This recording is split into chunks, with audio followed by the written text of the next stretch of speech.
સૌને નમસ્તે વિદ્યાર્થી મિત્રો. ઓનલાઈન એજ્યુકેશનમાં માતૃછાયા કન્યા વિદ્યાલય આપનું સ્વાગત કરે છે. આપણે ધોરણ 9ની અંદર વિજ્ઞાન વિષયમાં પ્રકરણ નંબર 9 બળ તથા ગતિના નિયમોની ચર્ચા કરતા હતા. તેમાં આગળના ભાગની અંદર આપણે ગતિનો પ્રથમ નિયમ અને જડત્વની વાત આપણે કરી છે. આજે આપણે આ ભાગની અંદર જડત્વ તથા વેગમાન અને ગતિનો બીજા નિયમની વાત કરવાના છીએ અને તે અગત્યના મુદ્દાઓ એ આ પ્રકરણમાં અને આ ભાગની અંદર આપણે શીખવાના છીએ. તો જોઈએ વિદ્યાર્થી મિત્રો, જડત્વ વિશે થોડીક વધુ માહિતી મેળવીએ. જડત્વના 3 પ્રકારો હતા તે આપણે આગળના ભાગની અંદર જોઈ ગયા છીએ. જેમાં એક સ્થિર સ્થિતિનું જડત્વ, બીજું ગતિનું જડત્વ અને 3 દિશાનું જડત્વ. જડત્વ વિશે તમને ખ્યાલ આવી ગયો હશે કે જે પદાર્થ છે એ સ્થિર અવસ્થામાં હોય તો સ્થિર અવસ્થામાં રહેવાની કોશિશ કરશે અને સતત ગતિ કરતો હશે તો તે ગતિશીલ અવસ્થામાં રહેવાની તે કોશિશ કરશે. તો સૌપ્રથમ જોઈએ કે સ્થિર સ્થિતિનું જડત્વ એટલે શું. તો સ્થિર સ્થિતિનું જડત્વ એટલે પદાર્થના જડત્વના ગુણધર્મને લીધે પદાર્થ સ્થિર સ્થિતિમાં રહેવાનો પ્રયત્ન કરે છે. હવે આ પ્રયત્ન ક્યાં સુધી કરશે? જ્યાં સુધી તેના પર કોઈ અસંતુલિત બાહ્ય બળ ન લાગે. પદાર્થ પર કોઈ અસંતુલિત બાહ્ય બળ ન લાગે ત્યાં સુધી પદાર્થ એ સ્થિર અવસ્થામાં એટલે કે પોતાની સ્થિર સ્થિતિમાં એ રહેવાનો પ્રયત્ન કરશે. ઉદાહરણ જોઈએ કે ઉદાહરણમાં સ્થિર બસમાં ધારો કે કોઈ વ્યક્તિ ઊભો હોય અને બસ અચાનક ચાલુ થાય એટલે કે બસ ગતિમાં આવે તો આવી સ્થિતિમાં વ્યક્તિનું શું અવલોકન થશે?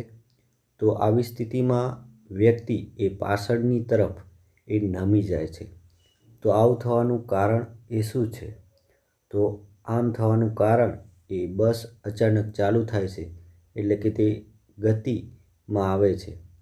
જ્યારે જે વ્યક્તિ છે એનો પગ જે બસના તળિયા સાથે સંપર્કમાં છે અને અચાનક ગતિમાં આવે છે તો બસ એ અચાનક ગતિમાં આવે છે, પરંતુ જે વ્યક્તિ છે તેનો ઉપરનો ભાગ એ જડત્વના કારણે જે બસની ગતિનો વિરોધ કરે છે અને બસની ગતિ એ આગળની તરફ ધકેલાય છે તો શરીર એ પાછળની તરફ નમી જાય છે.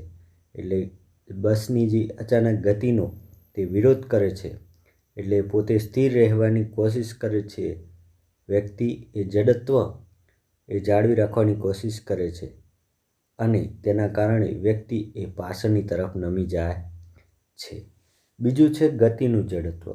ગતિનું જડત્વ એટલે શું અને તેની સમજૂતી જોઈએ. પદાર્થના જડત્વના ગુણધર્મને લીધે પદાર્થ અચળ વેગથી ગતિ કરતો હોય તો તે અચળ વેગથી ગતિ ચાલુ રાખે છે. હવે આ જે અચળ વેગથી જે ગતિ છે એ ક્યાં સુધી ચાલુ રાખશે? તો જ્યાં સુધી તેના પર અસંતુલિત બાહ્ય બળ ન લાગે ત્યાં સુધી. જ્યાં સુધી તેના પર અસંતુલિત બાહ્ય બળ ન લાગે ત્યાં સુધી અચળ વેગથી ગતિ એ પદાર્થ કરશે અને અચળ વેગથી એ ગતિ ચાલુ રાખશે. અને જે આ ગતિનું જે જડત્વ છે તેને આ રીતના સમજી શકાય. તેના માટે આપણે એક ઉદાહરણ જોઈએ. કોઈ વ્યક્તિ જો અચળ વેગથી સૂર્યક માર્ગ પર ગતિ કરતી જે મોટર કાર છે એની સીટ પર બેઠેલી હોય તો તે વ્યક્તિ પણ મોટર કારનો જે વેગ છે એટલા જ વેગથી એ વ્યક્તિ ગતિ કરે છે. પરંતુ જો સીટની સાપેક્ષમાં વ્યક્તિની વાત કરીએ તો સીટની સાપેક્ષમાં વ્યક્તિ એ સ્થિર અવસ્થામાં રહી શકે છે, પરંતુ તે સ્થિર અવસ્થામાં એટલા ટાઈમ સુધી રહી શકશે જ્યાં સુધી મોટર કાર ને રોકવા માટે તેનો ડ્રાઈવર એ બ્રેક લગાડે નહીં. જ્યારે ડ્રાઈવર એ અચાનક બ્રેક લગાડશે તો મોટરકારને સ્થિર અવસ્થામાં આવશે. બરાબર. હવે વિદ્યાર્થી મિત્રો, મોટરકાર સ્થિર અવસ્થામાં આવે છે, પરંતુ જે વ્યક્તિનું શરીર છે એ જડત્વના કારણે ગતિમાન અવસ્થામાં રહેવાની એ વૃત્તિ ધરાવે છે. એટલે વ્યક્તિ તો મોટરકારની જે ગતિ છે એ ગતિમાન અવસ્થામાં રહેશે, અને જે વ્યક્તિનું જે શરીર છે એ જડત્વના કારણે એટલે કે પોતાની ગતિ એ જાળવી રાખવા માટે એ વિદ્યાર્થી મિત્રો એ ગતિમાન અવસ્થામાં રહેવાની વૃત્તિ એ ધરાવે છે. એટલે જ્યારે પણ ડ્રાઈવર એ મોટરકારને બ્રેક લગાડે છે ત્યારે વ્યક્તિ એ સીટની જે આગળ લગાડેલા જે પેનલ છે તેની સાથે અથડાઈ અને ઘાયલ થઈ શકે છે. તો વ્યક્તિ જ્યારે સીટમાં બેઠેલો હોય છે ત્યારે આગળની તરફ એ અથડાઈ શકે છે. કેમ કે મોટરકારની જે ગતિ હતી તેની ગતિમાં જ વ્યક્તિ પણ પોતે ગતિ કરે છે. હવે જે ગતિ એ જડત્વનો નિયમ એટલે કે સતત ગતિ અવસ્થામાં એ જાળવી રાખે છે, પરંતુ જ્યારે મોટર એ સ્થિર થાય છે ત્યારે વ્યક્તિનું જે શરીર છે એ પોતે ગતિમાન અવસ્થામાં રહેવાની કોશિશ કરશે, અને તેમ ન થાય તો વિદ્યાર્થી મિત્રો મોટરકાર એ સ્થિર થશે જ્યારે શરીર એ ગતિમાન અવસ્થામાં હશે. તો જે સીટ છે એની આગળ લગાડેલું જે પેનલ છે એની સાથે અથડાઈ પણ થઈ શકે, એટલે કે તેનો અથડાઈ અને તે ઘાયલ થઈ શકે છે. અકસ્માતથી બચવા માટે સુરક્ષા બેલ્ટનો ઉપયોગ કરવામાં આવે છે. હવે જે આ સુરક્ષા બેલ્ટ એ શું કામ કરે છે, તો સુરક્ષા બેલ્ટ એ વ્યક્તિની શરીરની આગળની જે ગતિ છે એને ધીમી પાડતું બળ લગાડે છે, અને વ્યક્તિ એ ઘાયલ થતાં બચી જાય છે. એટલે કે જ્યારે શરીર એ આગળની તરફ ગતિ કરે છે તો તે ગતિને રોકે છે અને વ્યક્તિ એ ઘાયલ થતાં બચી જાય છે. ત્રીજું જોઈએ કે જે દિશાનું જડત્વ છે તેની વાત કરીએ. પદાર્થના જડત્વના ગુણધર્મના લીધે પદાર્થ જે નિશ્ચિત દિશામાં ગતિ કરતો હોય તો તે નિશ્ચિત દિશામાં પોતાની ગતિ એ ચાલુ રાખે છે, જ્યાં સુધી તેના પર અસંતુલિત બાહ્ય બળ ન લાગે ત્યાં સુધી. કોઈ નિશ્ચિત દિશામાં પદાર્થ એ ગતિ કરતો હશે તો તે નિશ્ચિત દિશામાં એ પદાર્થ એ ગતિ કરશે. હવે આ નિશ્ચિત દિશામાં ગતિ ક્યાં સુધી કરશે, તો જ્યાં સુધી તેના પર અસંતુલિત બાહ્ય બળ ન લાગે ત્યાં સુધી. ઉદાહરણ દ્વારા સમજીએ. જો કોઈ વ્યક્તિ એ સૂર્યપથ પર ગતિ કરતી મોટરકારની સીટ પર બેઠેલો હોય તો તે વ્યક્તિ પણ મોટરકારની જેમ જ એ સૂર્યપથ પર એ ગતિમાં હોય છે, એટલે કે સૂર્યપથ પર એ ગતિ એ કરે છે. જો મોટરકારનો ડ્રાઈવર મોટરકારને અત્યંત ઝડપથી વાળે એટલે વળાંક આપે, તીવ્ર વળાંક આપે તો વ્યક્તિ વળાંકની વિરુદ્ધ દિશામાં નમે છે.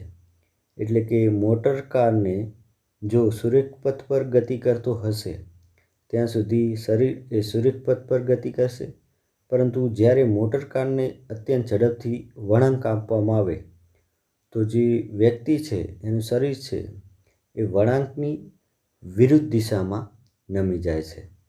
હવે આવું થવાનું કારણ શું છે, તો આમ થવાનું કારણ એ વ્યક્તિનું શરીર પોતાના જડત્વના ગુણધર્મના લીધે એ સૂર્યપથ પર પોતાની ગતિ એ ચાલુ રાખવાની વૃત્તિ ધરાવે છે. પણ જ્યારે મોટરકારની જે ગતિની જે દિશા એ બદલાય છે તો આ અસંતુલિત બળ એ લગાડવામાં આવે છે અને શરીર એ પોતાનું જડત્વને કારણે એ સીટની એક તરફ એ નમી જાય છે. તો આમ વિદ્યાર્થી મિત્રો, પદાર્થનું જે જડત્વનો જે ગુણધર્મ છે એ એના કારણે વ્યક્તિનું શરીર એ એક તરફ નમી જાય છે. હવે જોઈએ કે જે જડત્વ અને દ્રવ્યમાન એટલે કે દળ, એની વાત કરીએ. પદાર્થનું જડત્વ એટલે શું એ તમને વધુ સ્પષ્ટ થઈ ગયું હશે. વિવિધ ઉદાહરણ દ્વારા આપણે સ્પષ્ટ કરીએ કે પદાર્થનું દ્રવ્યમાન એ તેના જડત્વનું માપ છે. પદાર્થનું જડત્વ એટલે શું અને દળ અને જડત્વ વચ્ચેનો સંબંધ સ્પષ્ટ કરીએ. તો પ્રત્યેક પદાર્થ પોતાની ગતિની અવસ્થામાં થતો જે ફેરફાર છે એનો વિરોધ કરે છે. જો તે સ્થિર અવસ્થામાં હોય તો સ્થિર અવસ્થામાં રહેશે અને ગતિમાન અવસ્થામાં હોય તો તે સતત ગતિમાં રહેવાની પ્રયત્ન કરશે. પદાર્થનો જે આ ગુણધર્મ છે એને આપણે જડત્વ કહીએ છીએ. હવે દળ અને જડત્વ વચ્ચેનો સંબંધ એ આપણે વિવિધ ઉદાહરણ દ્વારા જોઈએ.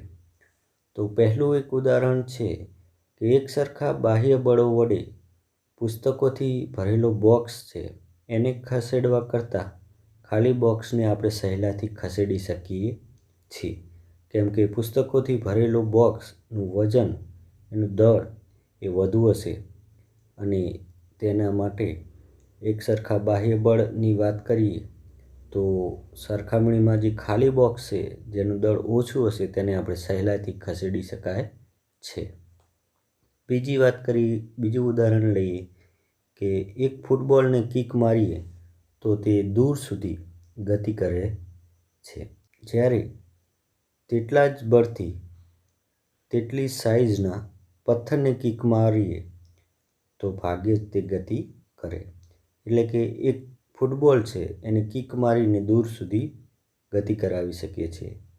જ્યારે તેટલા જ બળથી તેટલી સાઇઝનો પથ્થર લઈએ એટલે કે તેનું દળ એ ખૂબ જ વધારે હશે તો તેને કિક મારીએ તો ભાગ્યે જ તે ગતિ કરશે. ત્રીજું ઉદાહરણ એ સ્થિર અવસ્થામાં જે જમીન પર રહેલો એક મેચિસનો દડો અને બીજો છે ટેનિસનો દડો, તેના પર એક સરખા મૂલ્યના બળો વડે બેટથી ફટકારવામાં આવે તો મેચિસનો જે દડો છે એના કરતાં ટેનિસનો દડો એ દૂર સુધી એ જાય છે. આમ થવાનું કારણ પણ એ જ છે કે જે મેચિસનો દડો છે એનું દળ વધારે હશે અને જે ટેનિસનો દડો છે એ થોડો હલકો હશે એટલે તે દૂર સુધી જાય છે.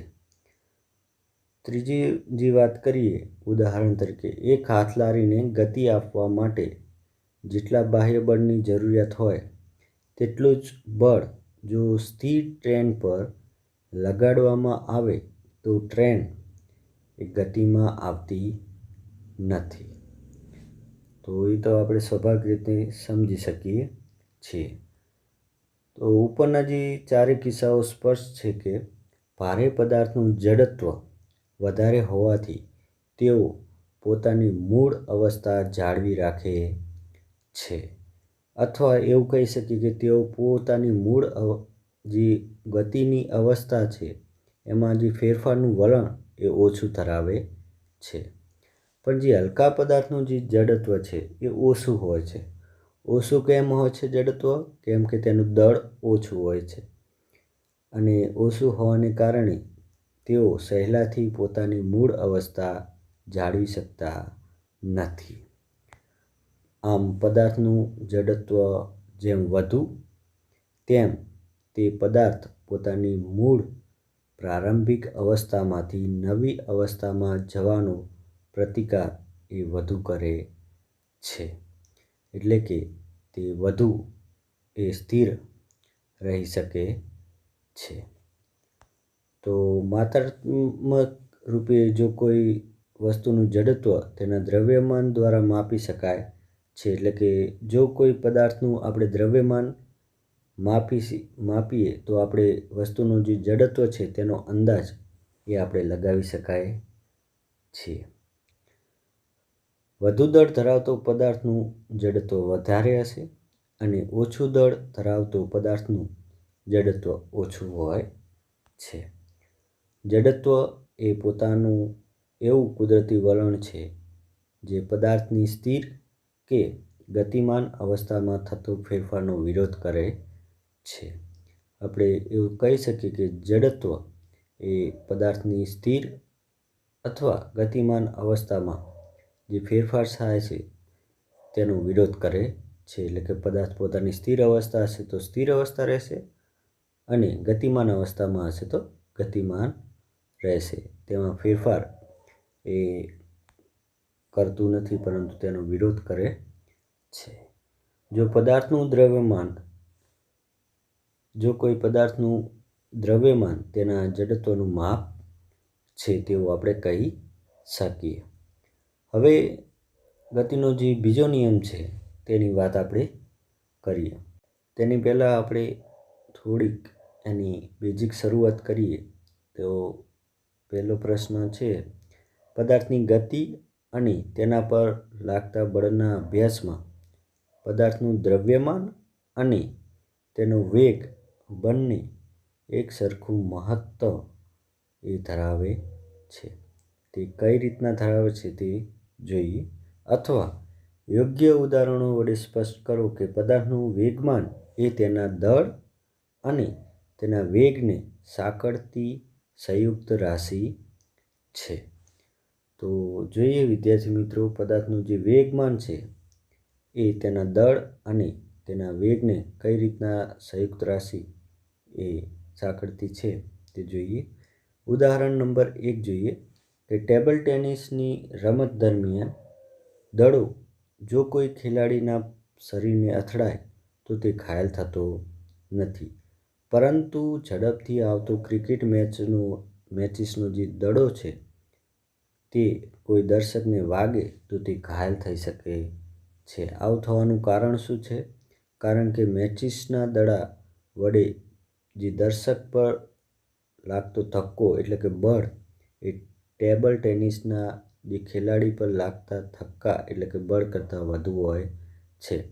હવે આમાં આપણે એવું કહી શકીએ કે મેચિસનો જે દડો છે એનું દળ એટલે કે તેનું જે દળ છે એ વધુ હોય છે, દ્રવ્યમાન એ વધુ હોય છે, જ્યારે જે ટેબલ ટેનિસનો જે દડો છે એનું દ્રવ્યમાન ઓછું હોય છે.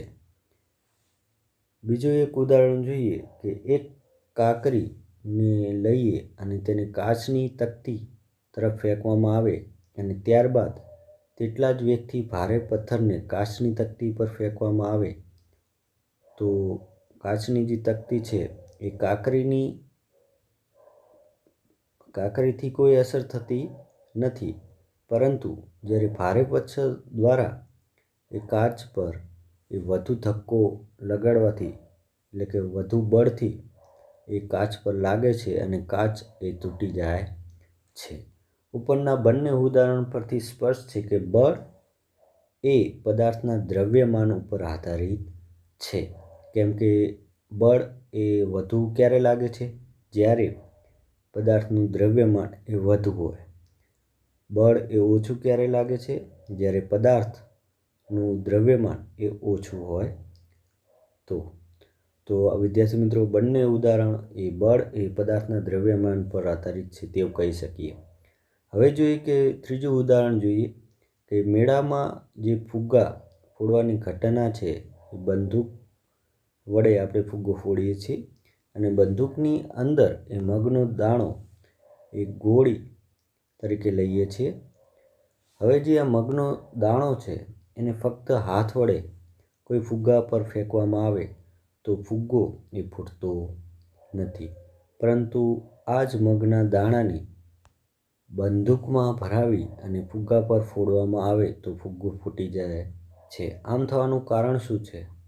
આમ થવાનું કારણ એ બંદૂકમાંથી જે બહાર નીકળતો મગનો દાણો છે એનો વેગ એ ખૂબ જ વધારે હોય છે, જે આપણે હાથ વડે એ વેગ કરતાં ખૂબ જ વધારે હોય છે. તેથી ફુગ્ગા પર એ મગનો દાણો એ ખૂબ જ વધારે એ બળ લગાડે છે અને ફુગ્ગો એ ફૂટી જાય છે. આમ વેગ વધારે હોવાથી પણ બળમાં વધારો થાય છે તે આ ઉદાહરણ દ્વારા આપણે સમજી શકીએ છીએ. કેમ કે આ ઉદાહરણમાં દ્રવ્યમાન એ સમાન રાખવામાં આવ્યું હતું, પરંતુ વેગમાં એ વધારો કરવામાં આવ્યો હતો. તો જેનો વેગ ઓછો હતો તેનું બળ ઓછું લાગતું હતું, અને જેનો વેગ વધારે હતો તેનું બળ એ વધારે લાગતું હતું. ચોથું ઉદાહરણ જોઈએ કે રોડ સાઈડ પર જે સ્થિર ઊભેલી ટ્રકથી આપણને કોઈ જોખમ નથી, પણ જો 5 મીટર પ્રતિ સેકન્ડ જેટલા ઓછા વેગથી ગતિ કરતી ટ્રકને લીધે જો કોઈ અકસ્માત થાય તો રસ્તા પરના વ્યક્તિનું મૃત્યુ પણ થઈ શકે છે. આ ઉદાહરણ પરથી સ્પષ્ટ થાય છે કે પદાર્થ પર લાગતું બળ એ તેની સાથે અથડાતા પદાર્થના વેગ પર પણ આધારિત છે. તો આ બંને ઉદાહરણ પર આપણે કહી શકીએ કે પદાર્થ પર જે લાગતું બળ છે એ તેની સાથે અથડાતા પદાર્થનો જે વેગ છે તેના પર પણ આધાર રાખે છે. એટલે કે વેગ ઉપર પણ આધાર રાખે છે અને પદાર્થનું દ્રવ્યમાન પર પણ આધાર રાખે છે. ઉપરોક્ત ચારેય ઉદાહરણોના વર્ણન પરથી આપણે સ્પષ્ટ કરી શકીએ કે કોઈ ગતિ કરતો પદાર્થ એ બીજી વસ્તુ સાથે અથડાય છે ત્યારે તેના પર ઉદ્ભવતી અસર એ અથડાતા પદાર્થના દળ અને વેગ બંને પર આધાર રાખે છે. એટલે કે પદાર્થનું દ્રવ્યમાન અને વેગ એ બંને પર આધાર રાખે છે. દ્રવ્યમાન અને વેગ વધારે તેમ એ બળ વધારે લાગશે. તો વિદ્યાર્થી મિત્રો, આમ આ જે ઉદ્ભવતી અસર છે એ પદાર્થના દળ અને વેગ પર બંને પર આધાર રાખે છે. પદાર્થની ગતિ અને તેના પર લાગતા બળના અભ્યાસમાં પદાર્થનું દળ અને વેગ બંને સરખું મહત્ત્વ ધરાવે છે તેવું આપણે કહી શકીએ.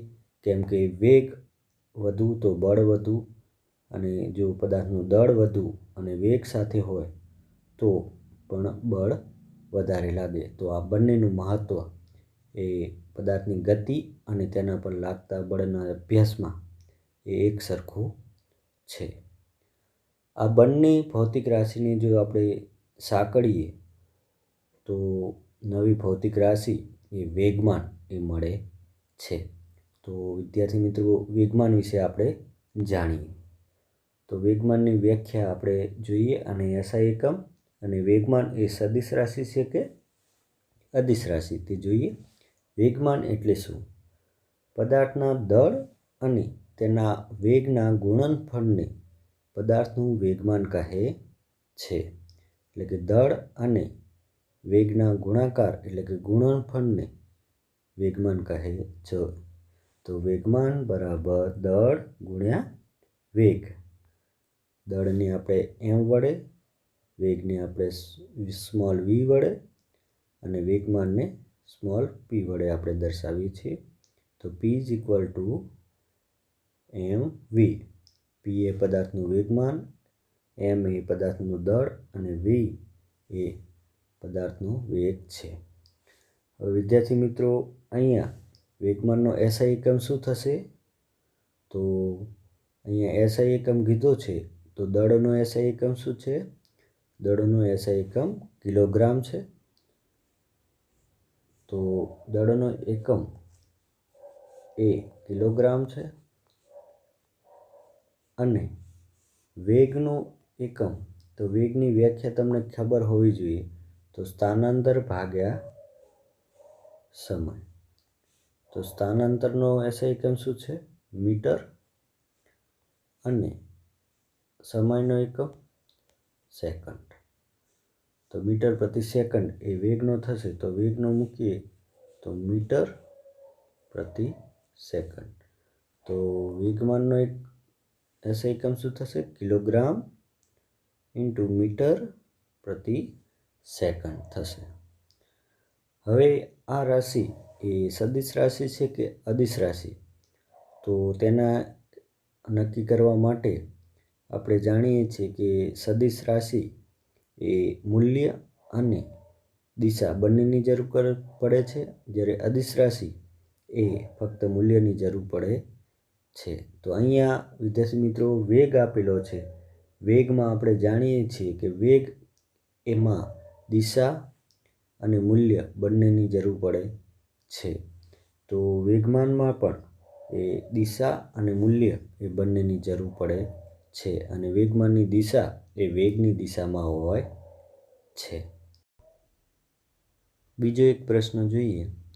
પદાર્થ પર લાગતા બળને પદાર્થના વેગમાનમાં થતા ફેરફાર અને તે માટે લાગેલા સમયગાળા સાથે સંબંધ છે. જે ન્યૂટનનો ગતિનો બીજો નિયમ છે તે આપણે સમજાવવાનો છે. અથવા તમને એમ પણ પૂછી શકે કે ન્યૂટનનો ગતિનો બીજો નિયમ લખો અથવા સમજાવો.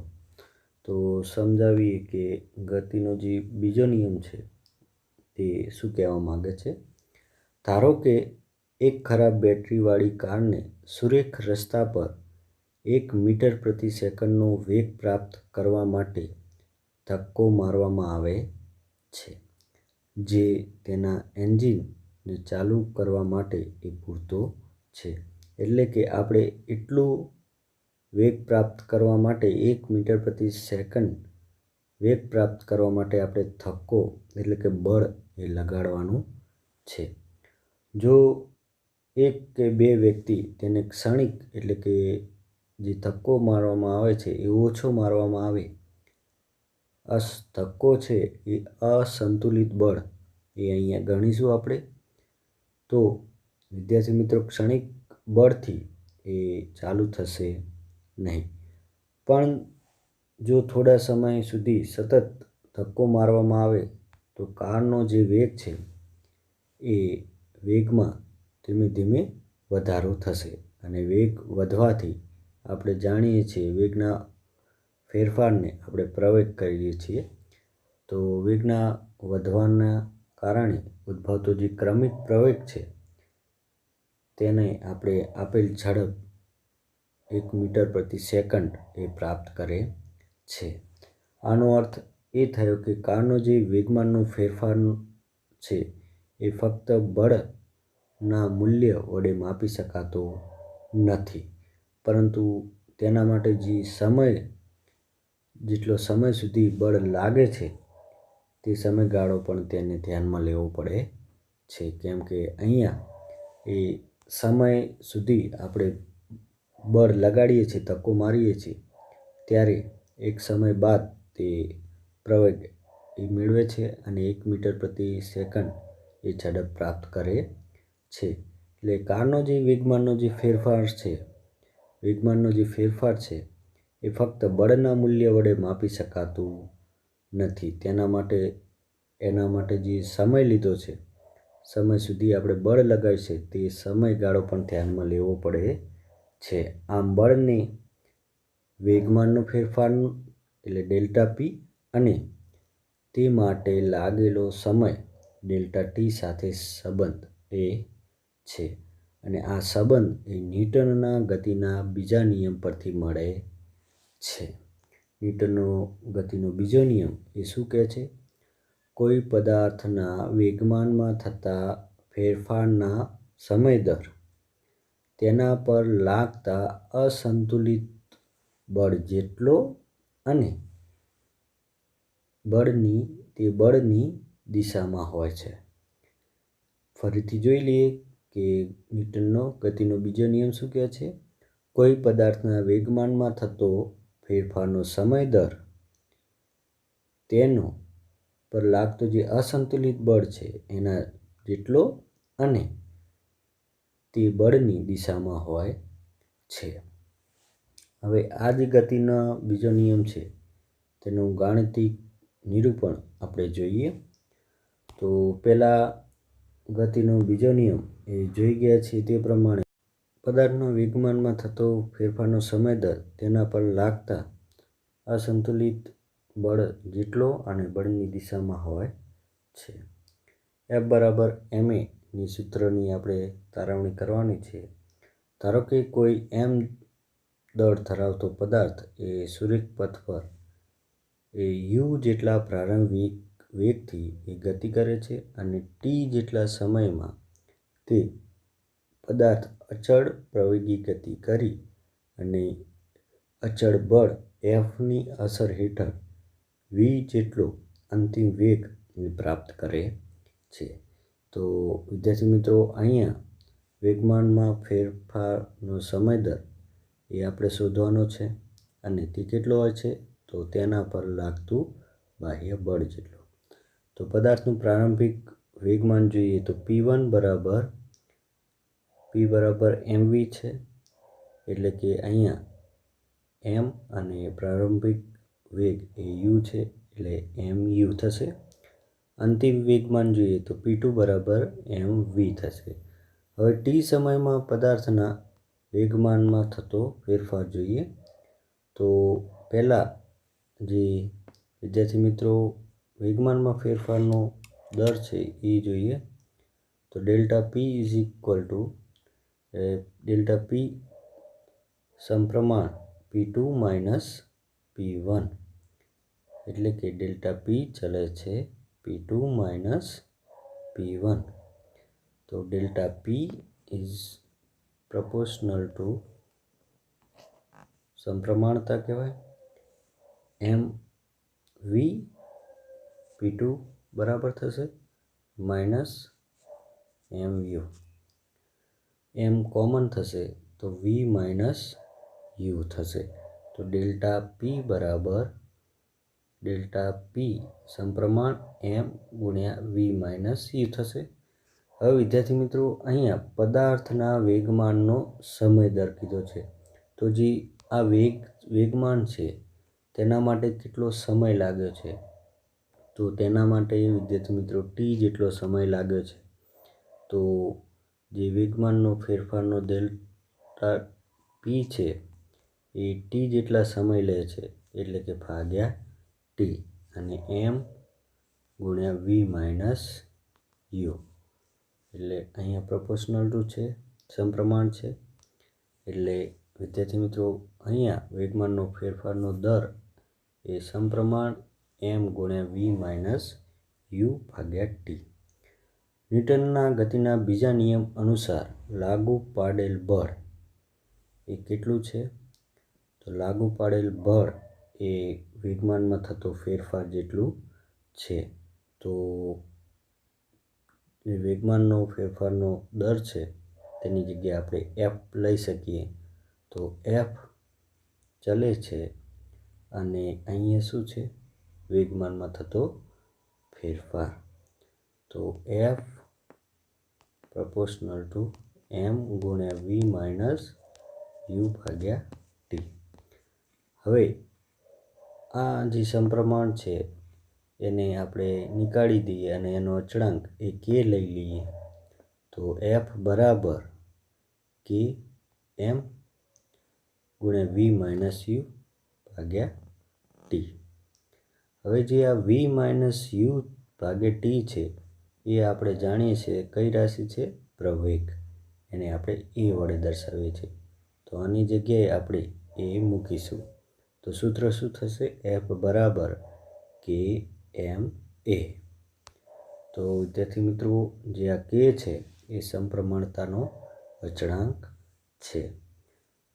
અને જે આ દળ અને પ્રવેગના એસઆઈ એકમો આપણે જાણતા હોવા જોઈએ કે દળનો એસઆઈ એકમ કિલોગ્રામ છે અને પ્રવેગનું મીટર પ્રતિ સેકન્ડ સ્ક્વેર છે. તો અહીં જો આપણે બળનો જે એકમ છે, અચળાંક છે, એ એવું પસંદ કરવામાં આવે કે બરાબર 1 થાય. તો આ માટે 1 એકમ બળને નીચે મુજબ વ્યાખ્યાયિત આપણે કરી શકીએ છીએ. 1 એકમ બળ એટલે શું? તો 1 કિલોગ્રામ દળની વસ્તુમાં 1 મીટર પ્રતિ સેકન્ડ સ્ક્વેરનો પ્રવેગ ઉત્પન્ન કરવા માટે જરૂરી બળને 1 એકમ બળ કહેવાય છે. તો વિદ્યાર્થી મિત્રો, આ વ્યાખ્યા પણ તમે યાદ રાખજો. એફ બરાબર ma છે. તો એમ એ દળ છે એટલે 1 કિલોગ્રામની જે વસ્તુ છે દળની વસ્તુમાં 1 મીટર પ્રતિ સેકન્ડ સ્ક્વેરનો જે પ્રવેગ ઉત્પન્ન કરવા માટે જે બળ લગાડવામાં આવે છે તેને આપણે 1 એકમ તરીકે વ્યાખ્યાયિત કરીશું. તો સમીકરણમાં જોઈએ કે બરાબર આપણે દરેકમાં બળ કેટલું લેવાનું છે. તો જોઈએ કે F બરાબર કે ma. F બરાબર કેટલું 1 એકમ કે આપણે શોધવાનો છે. m બરાબર 1, a બરાબર 1 લેવાનો છે.